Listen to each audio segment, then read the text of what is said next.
Hello and welcome to episode 45 of Entertainment of Excellence, the podcast where I talk about films, TV, all of it. Hi, I'm Ollie. I'm Thom. I'm Ben.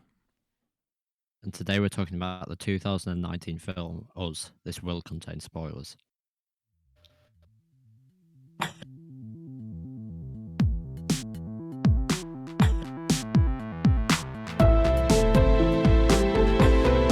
Yeah, that's interesting.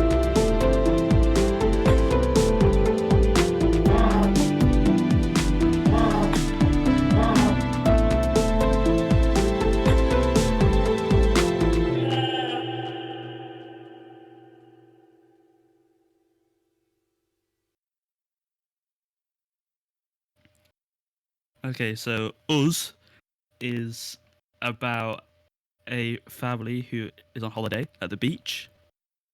But there's some strange coincidences start happening, like a frisbee landing on a dot. Did you remember that one? That was spooky, wasn't it? It's Would you say it was spooky? Yeah. It was way more spooky than 11/11, which I see like every day. Yeah. And then they go home to their house, and then the family sees like themselves standing outside their door, and then the copies of themselves try and murder them, and the family tries to not be murdered. And it gets a bit wacky. I don't know how to say about the like ending bits without going into depth. I guess we'll talk about that later. But for now, what you need to know is doppelgangers that seem to be like their shadows or something are trying to murder them, and they want to not be murdered. So, Would you say doppelgainers? Oh. What do you think of the premise? Because it feels like, I don't think I've read a Lovecraft story with this premise, but I feel like there could be one. Yeah. If that makes sense. It has the vibe. Not like maybe his earlier stuff, not like when he went on to cosmic horror. But the earlier things with there's one where I remember there's definitely a Lovecraft thing where someone realizes they themselves are a monster, but I could see him writing one where you're being murdered by yourself. Yeah. And it's pretty cool, and one way that they pull it off really well in terms of like the differing performances. So like Lupita Nyong'o is really good at doing like her and her tethered or whatever. They are completely different. Like as soon as you see one, you're like, oh, okay, boom, easy to distinguish, and not just because of the red jumpsuit, like the way that they stand or just obviously talk, because they're like they talk like that. But I think it was a really good job of being different or distinguishable. I really loved the sequence when they first come to the house, and I think that lasts getting them for half an hour with nothing really. You just kind of follow their perspective for a very long time, and then eventually you cut to sort of the family friends, and it starts to reveal that this is kind of happening everywhere. But I did really like the performances, and and two that of the stars from Black Panther in this. Baku himself. And that first bit where they're being attacked in the house, I remember there's a specific shot where the camera was kind of staying low to the ground, and then it kind of panned around the house so you could see where all the characters were, and it was just a really nice shot. Which a big theme is the cinematography in this was really good, I thought. Yeah, definitely. Very, very pretty, very smooth camera movements, and you could always see like just enough, and applause for no shaky cam. I don't know. Well done. No shaky cam. Well done, Jordan Peele. Yeah. I mean, it definitely did a really good job of building suspense, but I think one of my main criticisms I probably have, and I've seen this with quite a lot of the reviews, a lot of people say that they were quite disappointed because the trailer looked really promising, but I've not actually seen the trailer. the execution of the film didn't really deliver. And I kind of think that this film didn't need to be 2 hours. I feel like the first section where they're kind of at the beach dragged on a bit. And they do set up quite a lot of interesting stuff and a lot of questions that you have earlier on that they do explain here at the end. But I feel like it would have been quite an interesting premise, maybe in more of a short film form. Like, I guess they could have kind of uh, told the story a bit differently. But I think after, I'd say the first act, it definitely did pick up in quality for me, but I just felt like it was dragging a bit at the start. Yeah, That's it interesting was- because I actually really liked seeing the characters just at the start. I was actually thinking like, oh, all the character scenes are really well written, and it makes me actually care about them. I get where you're coming from. I felt like actually for me it was a bit in like maybe I think the second act it dragged a bit, but well, it was more like when the family was introduced, I had a feeling of like, how is this going to keep going and be Yeah. interesting? But then it did. So when they first came, I was like, this would work more as a short film. But then it worked as a film, and I was pleasantly surprised. Yeah, if that makes sense. I think it just didn't really drag in the second act for me, just because there was a lot more tension established. Whereas the first act, like, there's a lot of questions you have about the characters, but a lot of the dialogue was, well, it was designed to be quite cheesy, where you have like the dad dabbing at the start and stuff like that. Yeah, But which I did enjoy, but it just you enjoyed felt the dab. like, well, How yeah, much would you rate love the dab? 4 out Oh. of 8. What? Okay. Sure. Tom, could you just like leave and join again because you're like blurbling a lot? Oh no. Technical difficulties. Ooh, that is creamy. Nice. Yeah. Uh, I thought yeah, I kind of get both of your points because the writing at the start was very good. Character scenes were very well executed. And it did this like good job of making you care about the characters, which isn't always easy in like film. You've not like seen them before. You're just thrown into this scenario, but I feel like you could have cut like 5 or 10 minutes out of it and maybe kept the sort of same impact. Like, yeah, as Ollie said, like some of the bits on the beach, just drag.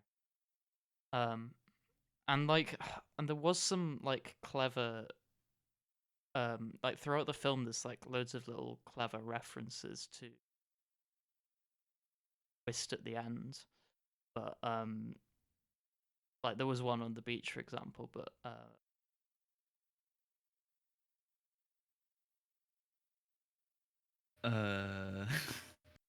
I don't know. I mean, yeah, I'd say the two main questions I probably had before. I think the twist definitely did a great job of explaining a lot of it, but I was thinking when the doppelgangers appear, first of all, you sort of understood their motivation, because there's that really impactful speech where she's talking about them being the shadows and they're kind of having to, they've sort of got the worst version of everything, but you don't really understand like the end goal, like what are they trying to achieve, but that sort of becomes more clear as it goes on. And then the second thing I was thinking is, how come if everybody has a doppelganger, which you start to quickly realize, then how come the main character, the mom, is the only person that's ever seen theirs? But then they also do explain that. yeah, They do. Yeah. That speech I would say was good, but when it started off with "Once upon a time" in that voice, I did laugh. yeah. Once upon a time, there was a girl. Although it makes sense, you understand why the voice, because strangling and stuff. Yeah, let's just reveal But the why- twist because we seem to be dancing around it. So the twist is everyone has a doppelganger, and the main woman has her doppelganger. But why is she so important? Because her doppelganger started and like leading the movement. Isn't her doppelganger when she was younger? She went and found her doppelganger, who strangled her and took her place in society. So, that's why she has the hoarse voice, because she was strangled and hadn't spoken to anyone for like 20 years. And that's why when uh the girl came back from, well, the doppelganger came back from the House of Mirrors, she couldn't talk because she didn't know how to. Damn. Yeah. Uh, This I know you. That twist actually works really well with some of the themes that Jordan Peele was going for in Yeah. the script. So one of the things that he made very clear was about like the system that like America works, and how he feels about privilege, because Jordan Peele himself says that he's born in a middle class household. He was quite privileged, but he has like this fear of that if someone is privileged, that means someone else like has had something taken away from them. So it's kind of that thing of like if you're given something, that means someone else has lost that thing, if you know what I mean. So it's kind of about the separation in the upper and lower classes in America, and obviously that this twist shows that someone like rising up to like a higher class, say, it leads to other people being plunged into poverty and things like that. So I think that was part of the twist, was about how you know all it wanted to say, the thing with the doppelganger is to say that there's like a separation between like the privileged and the non-privileged, and then the twist bit of the swapping shows that if you gain privilege, then could you actually be making someone else's life worse? So I think that really comes across quite well in this script. Yeah, because I mean, there's loads of different interpretations of the sort of the themes that he's trying to bring across, but I think the stuff about that privilege and kind of the exploitation of other people that have to suffer as a result, I guess, of these.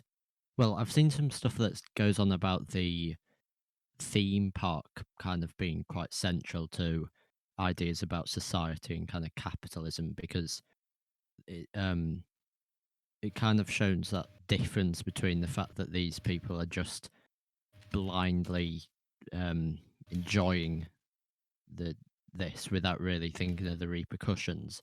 So I think that the way that he was able to explore this, with a lot of the horror aspects and things, was quite nuanced and like quite subversive. Yeah, because I know that Jordan Peele does like to put in political commentary and stuff into his films. I mean, he only has like 2 of this horror style, and I've not actually seen Get Out, but I know that I know that Get Out is about race relations. I know that much. Yeah. So, but it's always interesting to see that, because a lot of times horror gets like shoved to one side. People are like, oh, this is just it's like film junk food or whatever. It's trash, but it shows that actually you can say important things like within the horror genre. And I definitely want to see Get Out more after watching this film, Yeah. yeah. because there's so many like the casting choices were great because the performances were really good, and the cinematography and writing was good. Like, I felt like the comedy managed to blend quite well, and it felt believable with the characters. I don't know, and I know a lot of people disagree, but I mean, the I don't thing know. was, I think it kind of made sense when Zora was like, "No, I get to drive because I've got the highest kill count." I don't know. I did like those bits. Yeah. Because I feel like, as you were saying about that kind of prejudgment that a lot of people have regarding horror, I guess that, well, it wasn't really really reliant on kind of jump scares and stuff like that. It was a lot of building tension and also quite a lot of kind of disturbing shots and characters. Yeah. Um, so I think it definitely dealt with a lot of the themes and ideas in a very unique way. Yeah, I've heard a lot of people say that it's very like influenced by The Shining. That's what people see the main influence as. But I actually saw a fair bit of like Night of the Living Dead influence in that, defending your own home from difficult to kill things that you don't understand, and then kind of moving to a new location and finding more people, and then seeing on the news that it's everywhere. That was very Night of the Living Dead kind of paced.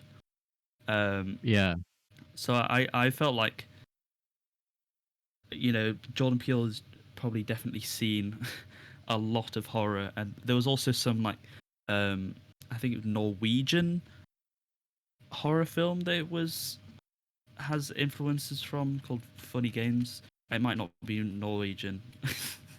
I mean, it uh, reminded me quite a bit of a couple of other films, but they're more recent ones. They probably didn't inspire him, but like there was quite a few similarities to Bird Box with the fact that it wasn't necessarily just horror, but you kind of saw society as a whole breaking down, and it was almost like dystopia kind of towards the end.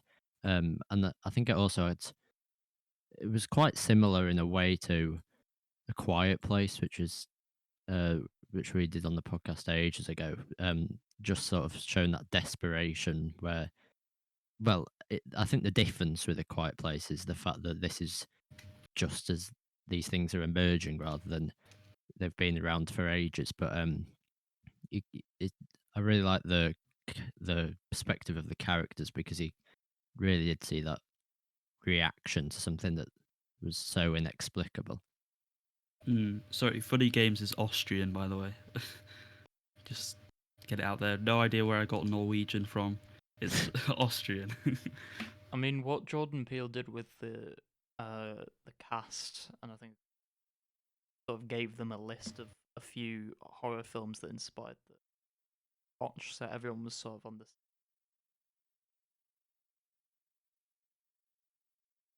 Yeah, And it seemed like he directed the kids well as well. I watched some behind the scenes stuff, and he was letting them say if they felt like they wouldn't do a certain thing in the movie, uh, to make sure that, as in he'd be like, would you do this in this situation?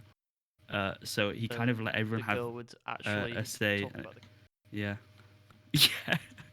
And apparently he's really chill, just a chill dude. And I feel like that's probably partly because, he's done a lot of work acting, because he obviously did Key and Peele, and and got his beginnings in the comedy world. I assume that influences his style as well, which is quite interesting. That's I assume that's why he got Tim Heidecker, who's part of Tim and Eric, for the role as well, through comedy connections. yeah. Yeah. But I mean, as you were saying, the comedy never really feels out of place or jarring. They kind of are able to blend it quite well with a lot of the more serious stuff that's happening. Yeah. And one thing that I liked was, there's a lot of creative solutions to problems, which is what you like to see. The one that was really impactful was the fight on the speedboat between Gabe and his tethered, who I think was called Abraham, and that went on quite well. There was like pushing him off, and then he's caught onto the rope, and they go into the water, and then when they're both trying to like climb back on to the speedboat, with Gibbs tethered behind him, like in front of the propeller. So he like, as he's about to get stabbed, and instead bangs his head on the motor to start it again, and then it slices him up. That one, Yeah, that was like, oh. So it was like a good bit of, not really that gory, but you felt the impact, but also it was a creative solution, and you're like, that was cool. I Stuff. couldn't tell if he was banging his head to start the motor or you know how you especially see um with is it Jason's character, you see kind of like the doppelgangers imitating their behavior. Mm.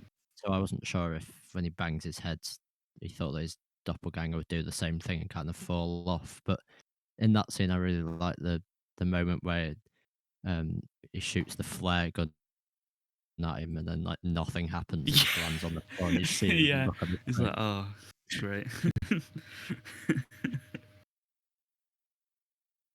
I, I'm trying to think. There are like other cool things they do of disposing of them, because they all get their own like unique weapon.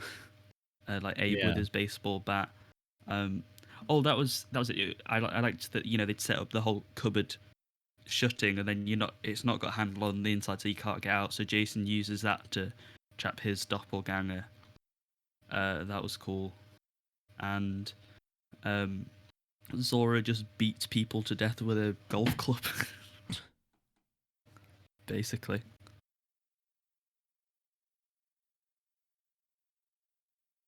Yeah. So, yeah, yeah, yeah. uh,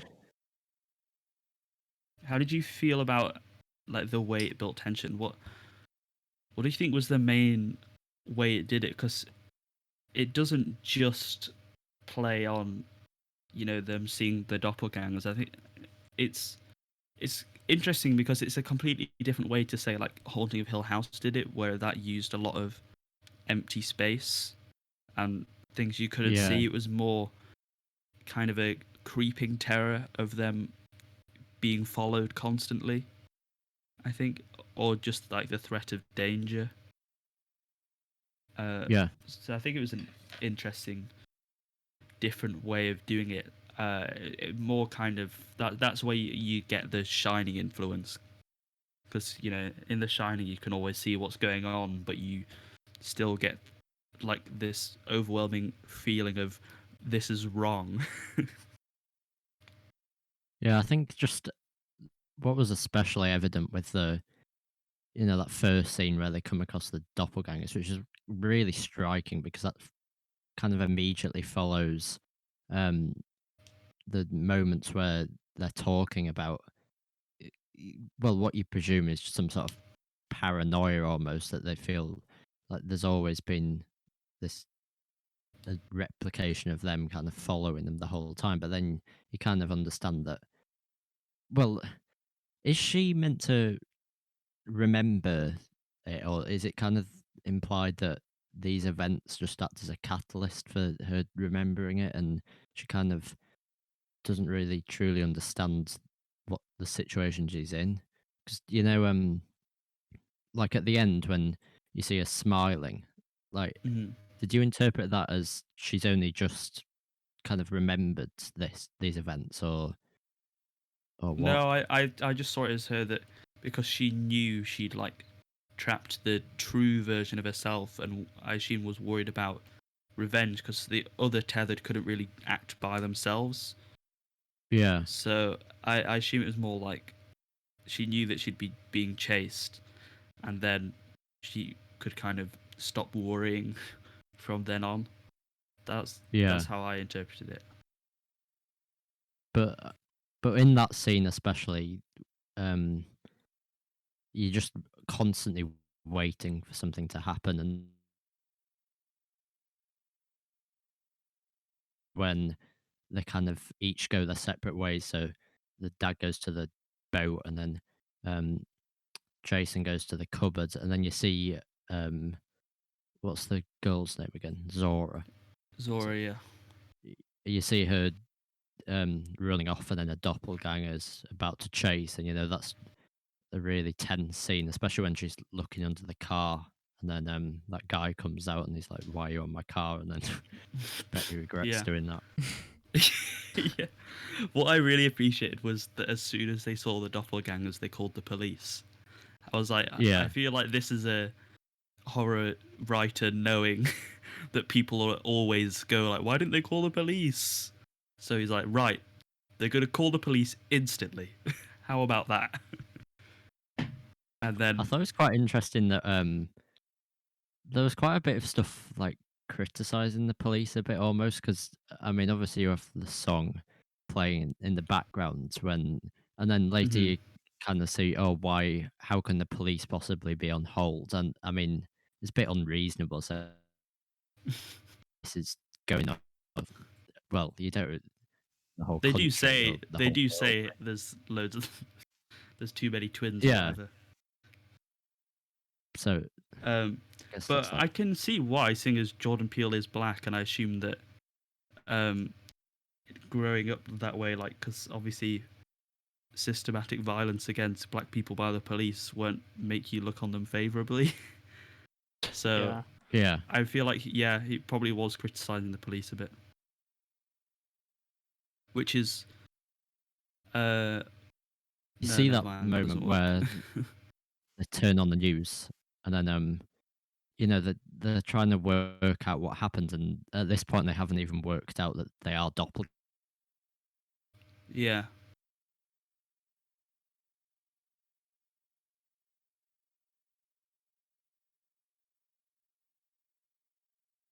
Yeah. Has Ollie gone? Ollie? I think Ollie's being killed by his doppelganger. Oh no, they're coming. What time is it? It's 11:11 if you change the numbers on the clock. And 11 seconds too. Oh no, is this Ollie's doppelganger come to replace him? Oh no.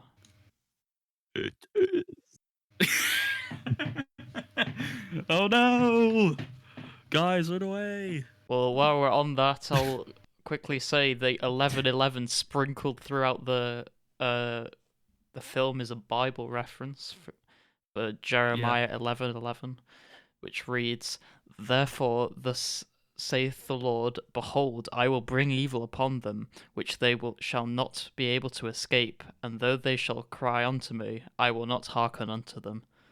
So, Yeah, I remember pretty cool. when I read that, I was like, could that possibly be about kind of the tethered being underground and wanting help, and then maybe everyone above ground doesn't do anything about it?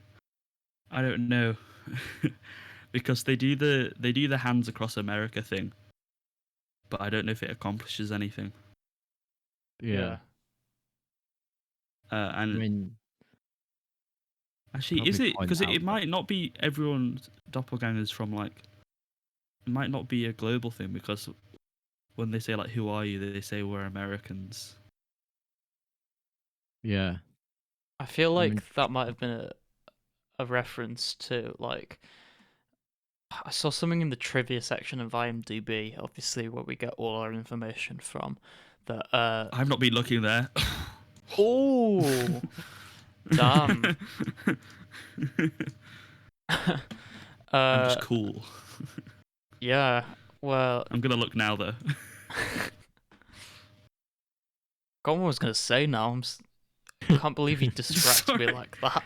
Just read through the IMDb trivia section again, and you'll Quick, find it. I'm searching it up. Someone say something. I mean, we should probably point out that the fact that they're wearing red is probably meant to be somewhat symbolic of kind of communist or other leftist movements, because I wouldn't say it's just as clear cut as capitalist or communist in this film, but there obviously are a lot of ideas about privilege and kind of just the status quo and social order that I guess this uprising from the doppelgangers is a form of revolution almost. So I, I think that's quite a key detail. Yes, I have found the thing. It is picking up on the topic of duality. The title can be interpreted in two ways. Firstly, us as a personal pronoun. Secondly, us as an abbreviation for United States. During one dialogue, both interpretations are picked up when Jason says it's us, and later on Red says we're Americans. Although that's probably reading far too deep into it.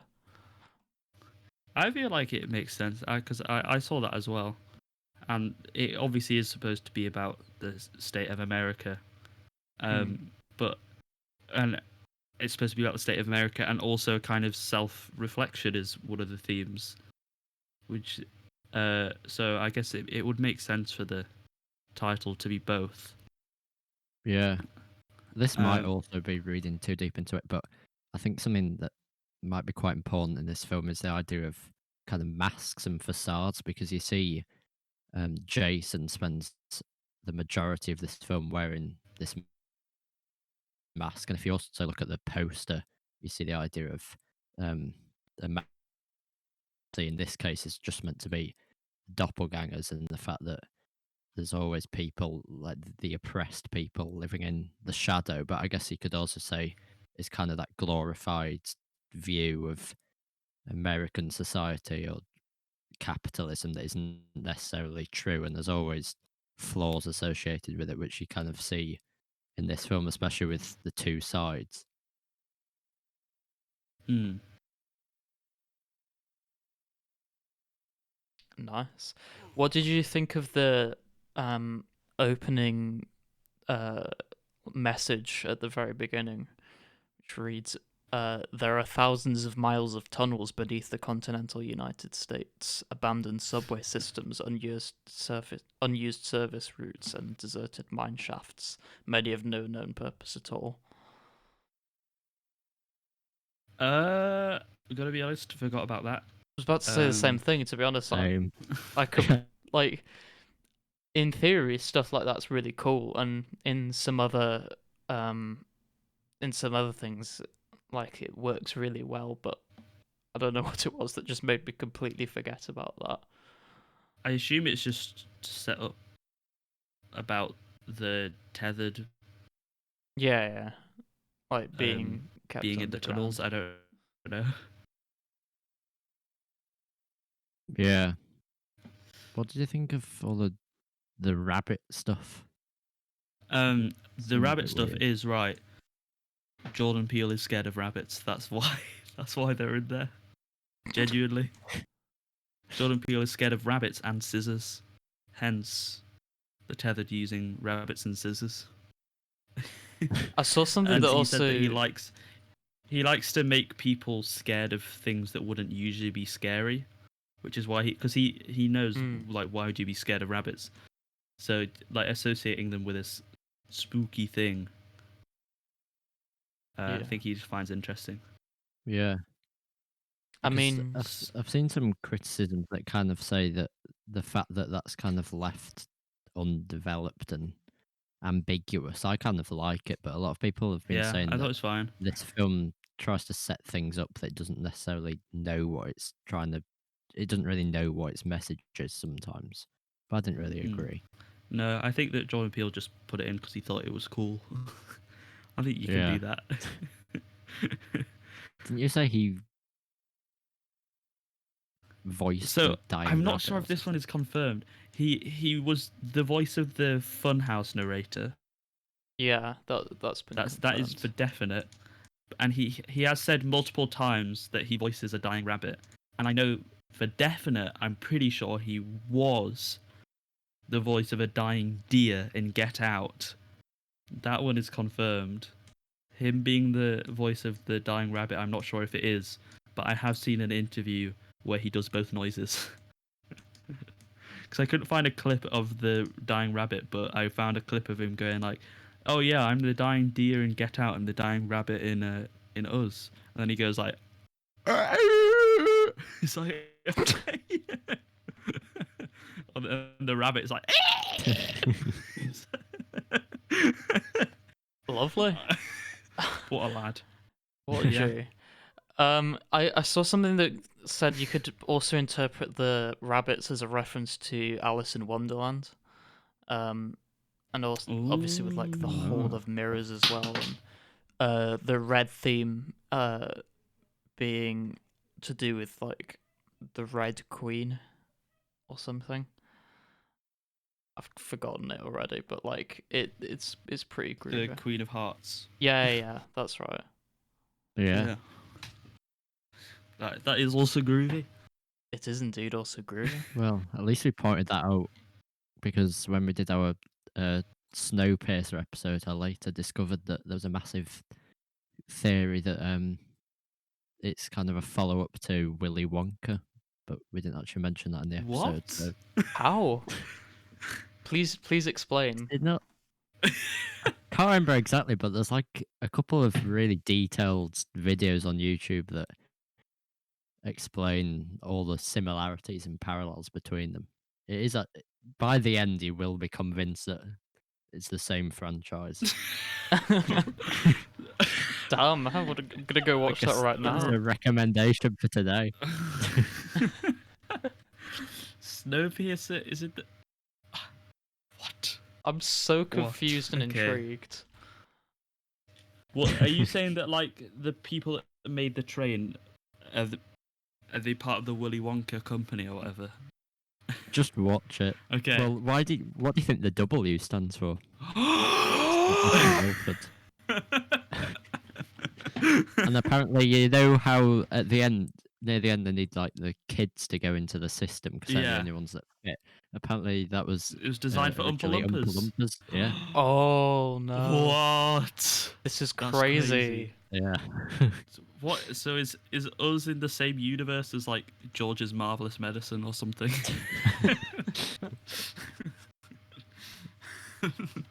The twits. I don't know. Guys, if you think about it, the magic finger, right?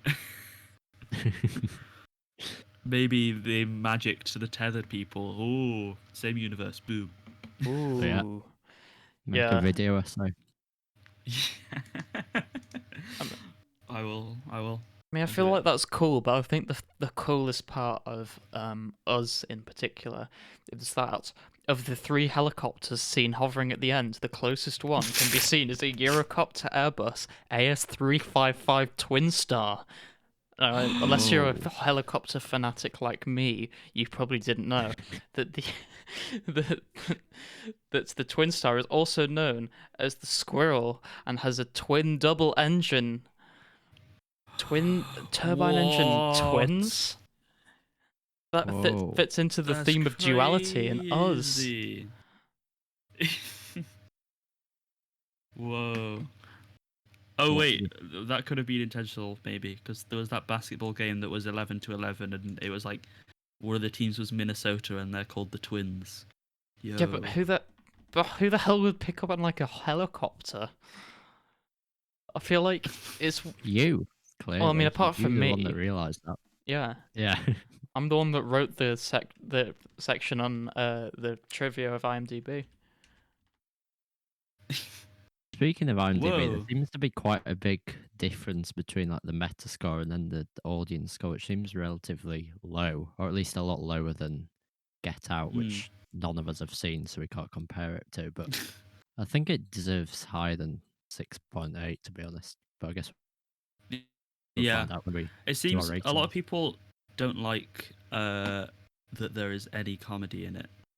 A lot Yeah. of people don't like the ending because it's a bit weird, and also the fact of like just going into the logistics of doppelgangers living underneath, which I don't really care about. They're like, how would they survive off rabbits and blah, blah, blah, blah, blah, blah. It's like, okay. And then also I get some of them saying about like them acting a bit goofy, like Jason's doppelganger like growling and stuff. Yeah. But it's basically just a lot of 1 out of 10s, which makes no sense. I don't know why. And then people maybe not liking. I don't know. There's a weird amount of like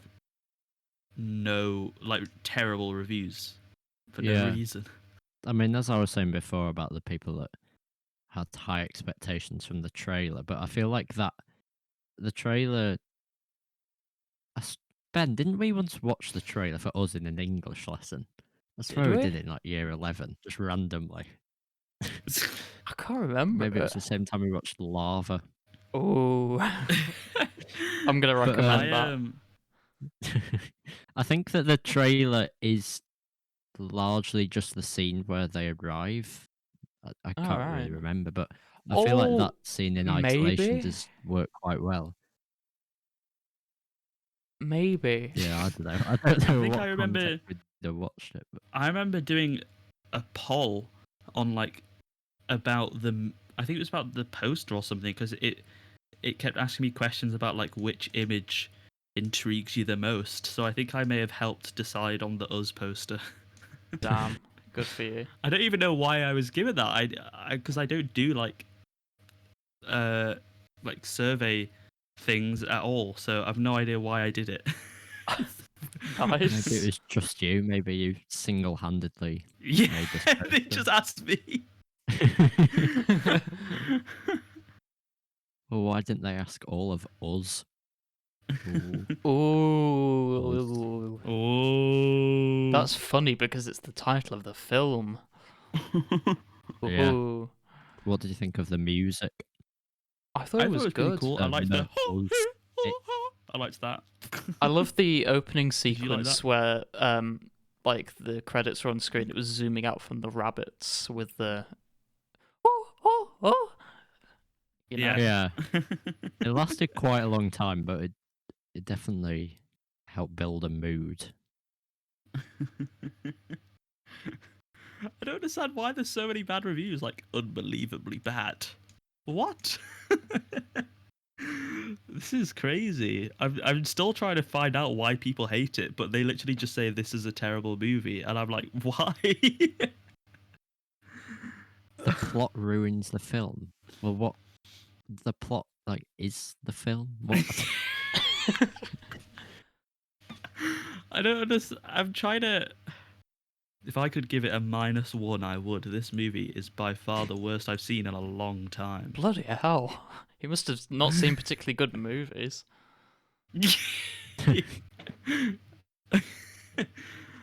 Oh, pretentious Maybe mess. Okay. I think we need to watch Get Out. See, maybe Yeah. people had really high expectations after that, but I don't Yeah. know. I enjoyed it. Absolute garbage. All right. Oh, here we go. Here we go. That's not because I'm not woke AF. Okay. How's that got to do I'm with just it? wondering, is it people saying like, is this people saying that it's too political? I don't understand. I don't. There's so many bad reviews. I'm just confused. Oh, whatever. I'm just getting annoyed now. Shall we see what we think of it? No. Give it a rating. No. It's just people getting annoyed at people being underground and eating rabbits. That's so sad. Get a life. Sorry. Says you. I know. Oh, by the way, the outfits are supposed to be like the Thriller outfits, the Michael Jackson Thriller music video, because that is subtly referenced in this film. So there's another fun fact. Groovy. We do fun facts, right? Anyway. Right. So Ollie said earlier in the podcast that one of the films it's best to compare it to is the one we did exactly 40 episodes ago this week. Whoa, that's crazy Whoa. to think that. I know. It feels like It it's was our only first episode back. yeah, we're approaching our like first anniversary. That's weird to think about. And that was A Quiet Place, and we gave that solid 7.25 to Well. 2 decimal places for some reason. Ollie. We were just crazy back then. We didn't care about giving it 2 decimal places. We were just Maybe we should Thankfully, give we've rebels. calmed this down a a bit th- since then. We should give this one a 3 decimal place rating. Well, I was thinking a -1 for this. Oh yeah, it was awful. Yeah, Yeah. terrible. -1, more Hated like it. -2. 2.25. I'm thinking more of a -2.137. Yeah, that's fair. Yeah. Wait, should we actually? Okay. I'll give a rating. So I think in terms of entertainment value and like suspense slightly worse than A Quiet Place, but the themes are cooler, so that bumps it up You again. gave the highest, didn't you? I did give it the highest. I was quite surprised when I checked on. So I'm probably going to give this like a 7.4. Nice. I Cool. Yeah. I probably preferred A Quiet Place just a bit, but because I Well, gave it A an Quiet Place awkward was one, above what I gave it. I'll go 7.2. So not that different, but Oh, why did I give The Quiet Place the lowest? So different. Oh, I did enjoy it. Because you're a grouchy old man. Well, you're not wrong. Okay, entertainment value. I think I did enjoy it more than A Quiet Place, but not a huge amount. Themes wise, it was definitely cooler. I'm gonna go 7.1. That's like, I thought you were gonna go like a bit higher because you're like, oh yeah, better than A Quiet Place, and themes are better as well. 7.1, 0.1 more. 7.05. 7.005 if we're doing 3 decimal places. I'll just say, like, a lot of the ratings, a lot of the reviews are like kind of are like stupid. I do slightly see the point on the comedy somewhat, but I don't think I'd say it was jarring. I would just say it, like, tonally was a bit of a shift. But it's not unbelievable. Like, if you were in a really stressful scenario, like, a lot of people would end up like joking about it to like cope. So, you're wrong and we're right. Yeah, we're objectively correct. Remember? Yeah. What was your Yeah. rating, Tom? It was 7.4. It's 7.2 overall, Ben. Damn. Wait. My like Wait. ratings, it No, always never matters. If you do that to 2 decimal places. 7.23. All right. Oh no. 7.23. That means on average, A Quiet Place was. Wait, what? Yeah, what's A Quiet Place? Right, 7 add 7.5 add 7.25. Yeah, you've definitely got the average right for that one. Yeah. This is so sad. A Quiet Place is higher. Yeah. Yeah. Wait, how? Okay, I'm not even gonna question it. Let's just move on. Tom and I both gave it lower than. Yeah.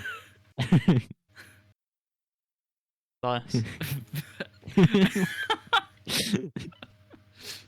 Cool. Kind of zoned out a little bit. Right. Anyway, we have a submission spotlight section that no one ever sends anything into. So please send something in. Thank you. Next. So you need to do your ad read again like last week. Oh man, I don't know if I could do it again. Last week was perfect. So, we run a submission spotlight section in our podcast, which is where we showcase works from talented creators who ranging from written works to music to short films. We've done stuff like the 911 Call, a short film, and the couple of songs from the country band Crow Buntry. Big up Crow Buntry. Big up Crow Buntry.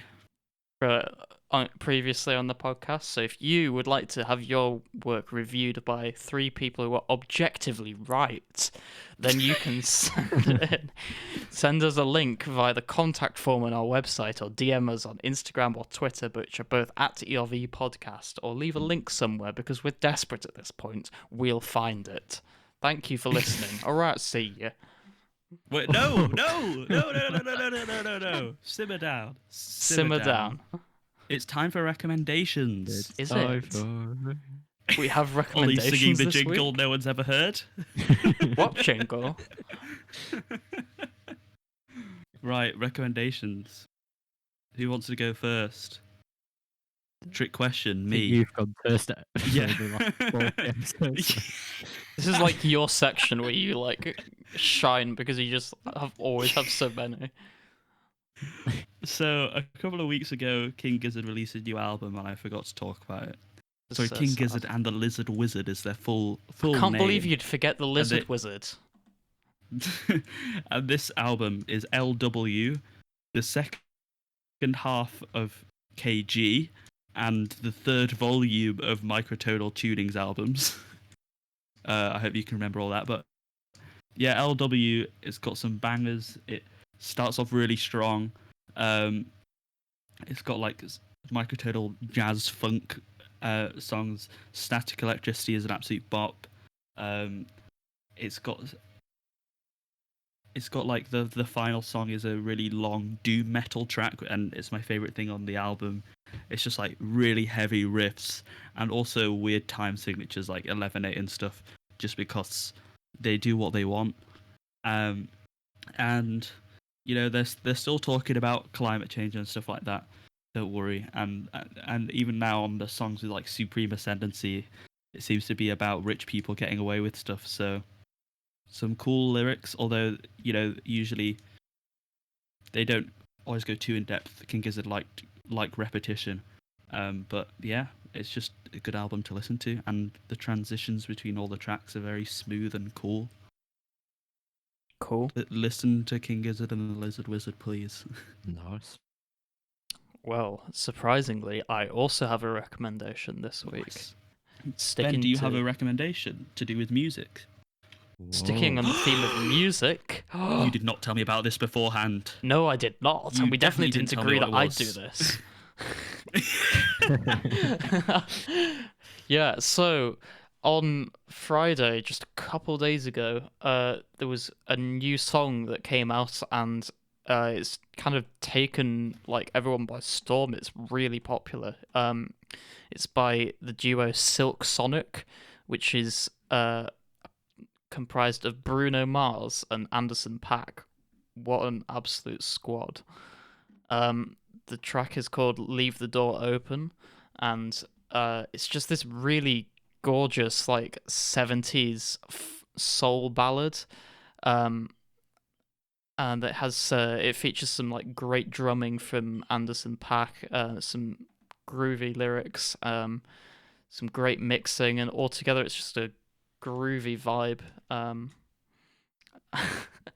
I feel like a 60s like hippie kid using all this slang. Groovy vibe. Yeah, groovy. But yeah, no, it's a really good song, and it really like stands out from a lot of like the other popular music at the moment. It's You are a hippie. yeah, if for no other reason than just the sounds, it's like it's very authentic, like 70s soul. Some great lyrics on it. So yeah, go and listen to Leave the Door Open by Silk Sonic. Yeah, do it. They might have an They're gonna- album on the way at some point Yeah, soon it as seems well. like they're gonna have a full album because they've got that intro as well. Yeah, and both have like the same cover art, which is Yeah, also and it does say an evening with Silk Sonic. Mm, I expect a full evening. yeah, hosted by the great Do you have a Bootsy recommendation, Collins Ollie? as well. Yeah. I do. Full House. What is this? I am- Episode 20? What?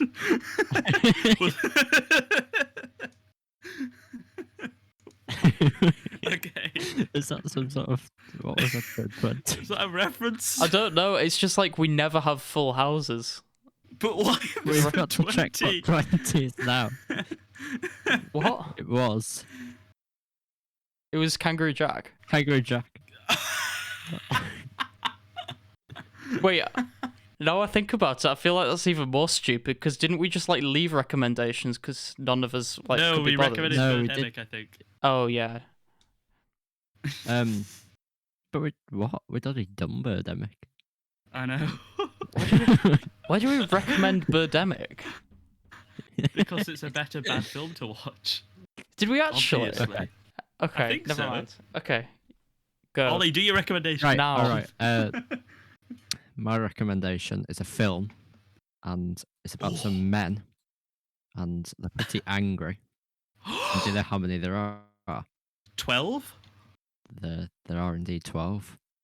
Whoa. Yeah, it's 12 Angry Men, if you haven't worked it out. Thanks for Yeah, spelling it out for me. classic film. Yeah, Yeah. from What did you watch it on? 1957. I watched it on my TV Shut up. on Google Play, Oh, okay. splashing out £3.50 on this. Oh, Oh, But I it was don't know. worth it. it was worth Was it worth half as much as like Kangaroo Jack Good Day USA on YouTube? No, not that sort of. Go like our Kangaroo Jack video, please, because when we get to 10, we're forcing Tom to watch it. No. Kangaroo Jack to go to USA. We'll stop interrupting your recommendation now. So if you don't know, it's the majority of it is just set in a room with a jury of 12 men who it starts off where 11 of them believe that the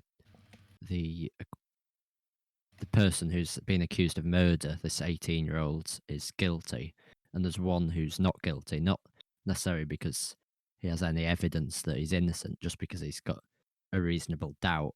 And as they go on, he's trying to, well, not necessarily convince the others, because he's not convinced himself, but they kind of all together, they start to question a lot of the evidence that has been used to accuse him of being guilty, and you start to reveal a lot of the different characters. A lot of them are quite the caricatures of like different traits. So you've got one of them who's got quite a lot of prejudice against the person who's being accused. You've got someone who just wants to get over and done with. You've got like this old man who kind of sympathizes a lot more with the case. And it's really well done, because I'd say, with an exception of a couple, within the duration of the film, you're able to kind of understand the perspective of all the different characters, especially juror number 8, who's the person who kind of leads it, and I think it's number 3 as well, who's kind of the one who most believes that is guilty. But it does a really good job of building the sense of claustrophobia as it goes on, especially with the heat that kind of starts to build up. And it's just really tense throughout the whole thing. And despite the fact that it's so old, it does some really clever things with cinematography, and the performances are amazing, and just the story is really fascinating. So I definitely recommend that. Groovy. Groovy. Yeah, so before I end the episode prematurely, let's talk about what we'll be discussing next week. Whoa, you remember, Ben? Yeah, You're not a special Well done. guest. that's I mean, good. you never were. Nah, only Tom. Yeah, only me. What are we Well, doing? Ben. Tag. I thought one of you was going to do it. Okay, we're doing tag. Oh. Yeah. Yeah. Tig, So- you're it. No, you're it. Because I just tagged you back. No, you're it. Ooh. 2017. No, you're it No 20, tag backs. 2019. No, you're it. The like original. 19. We know what you mean.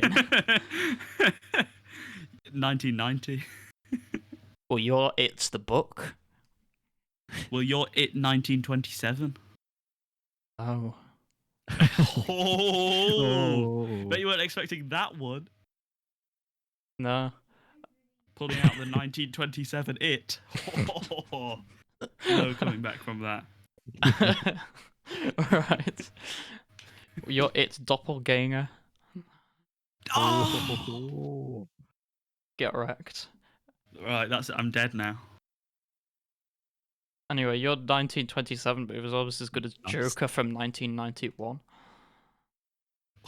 I So- forgot about that. Before we, like...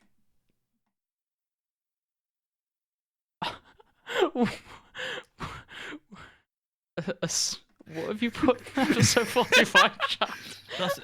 It's It 1927. Nice. Okay. We need to do that at some point. A sales girl with plenty of it brackets sex appeal pursues a handsome playboy. Yeah, that's It 1927.